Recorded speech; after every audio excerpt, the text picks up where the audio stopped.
Winning at self-publishing is a lot of work. It's a lot of hard work. And that's one of the reasons why we're going to be discussing today exercises for improving your self-publishing.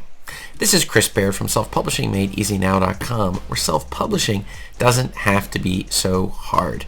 So let's get into it.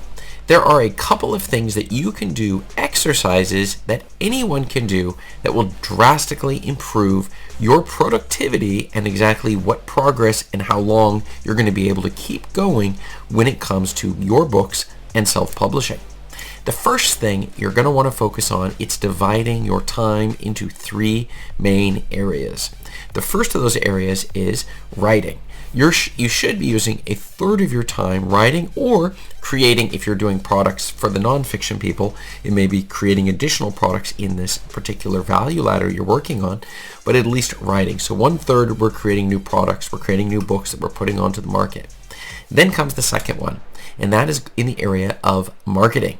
1/3 of your time is dedicated to marketing, where you're going to be doing different things that are going to be moving the needle.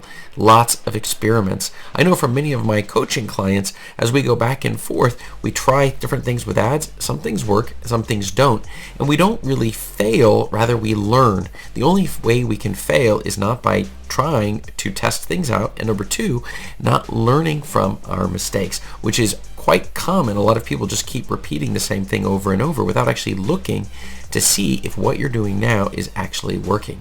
And the third use of your time is in the learning area, where you're taking 1/3 of your time and you're devoting it to learning new things. Whether it's taking one of my courses or going through other options, there's so many tools that we use, and there's a lot of training material on each of those tools.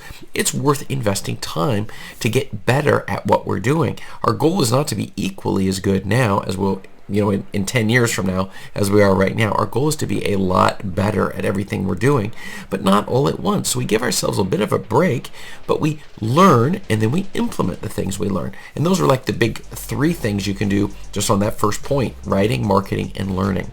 The second thing we can focus on in terms of developing habits and these sorts of things, it is setting aside a specific amount of time dedicated to those three activities. So decide on a daily basis how much time you have available that you're going to be able to push into that exact thing, where you're putting your butt in your chair and you're actually focusing on this writing, marketing, and learning as you're going through it. Even better is if you have an accountability partner, somebody who's not a family or friend. I use within group coaching, I do that with the group coaching clients, where we're dropping off your daily progress and we're able to go back and forth and see how things are going. This has a huge way of ramping and increasing the total amount of productivity that you're getting out, because you have somebody else who's also engaged and interested in seeing that you're making progress. I personally have somebody, my accountability coach is in Turkey. I hired somebody specifically to go through this with me, holding me accountable to the exact goals that I'm trying to achieve. And so it doesn't even necessarily even have to be somebody who can guide and direct every step of the way, though that's very helpful, but someone who can actually just hold you on, you're accountable to what it is you said you wanted to do, and then on a daily basis say, how is it going?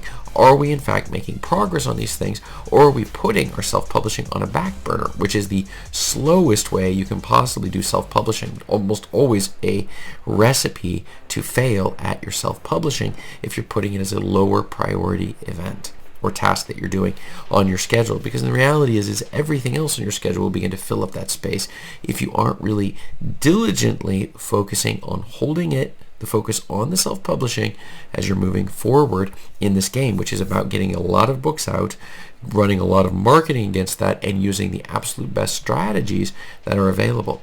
Now, the third point that we want to discuss today, it's that we should update every task that comes to mind. There's two key locations where these things are going to be done. The first is a task management system. I personally use Todoist to monitoring all of my tasks, because you can schedule them, you can prioritize them, and you can move them out in time. You can find my affiliate link below in the description specifically for this tool, Todoist. It's absolutely phenomenal. I can't believe it. I originally tried Excel, but I had so many tasks, it was so difficult to schedule, whereas when I moved over to Todoist, it solved all of those issues. So when it comes to self-publishing, this is really powerful because you can put your checklists in there of the different things you're going to do with the different books you have to keep track of who's supposed to do what. And I'm telling you, this is useful in your home life and inside of your self-publishing side. Once you test it out, you won't regret it. You can test it out actually completely free, which is fantastic.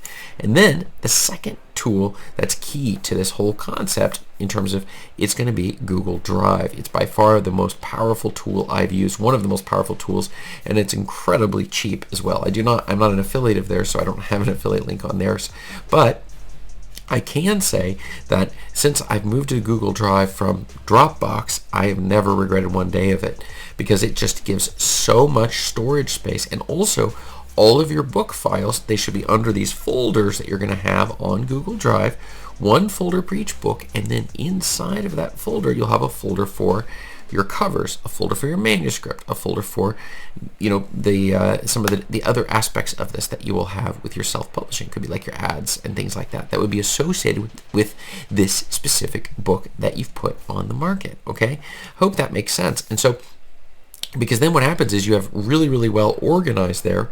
It's mirrored on your desktop, so you have it on your computer. If your computer crashes, you do not lose all the files. They're all on Google Drive. Also, if you even make a mistake for one day, you can go back to tomorrow, the day before that, or the day before that. I think it's 30 to 60 days that they keep as a backup. And I can't tell you how many clients and people I do discovery sessions with who simply do not have any way in which they're keeping their files safe. But this combination between dividing your time in these three things and dedicating a certain amount of time each day and then using the right tools when we're going about this process, that combination is really, really powerful. And over a period of time, you're going to see that what you can accomplish is absolutely massive. It's absolutely massive. And it's even more important during the difficult period we're in right now when we're trying to learn how to self-publish in a bear market, which I'm talking about right up here, and I'll see you over there.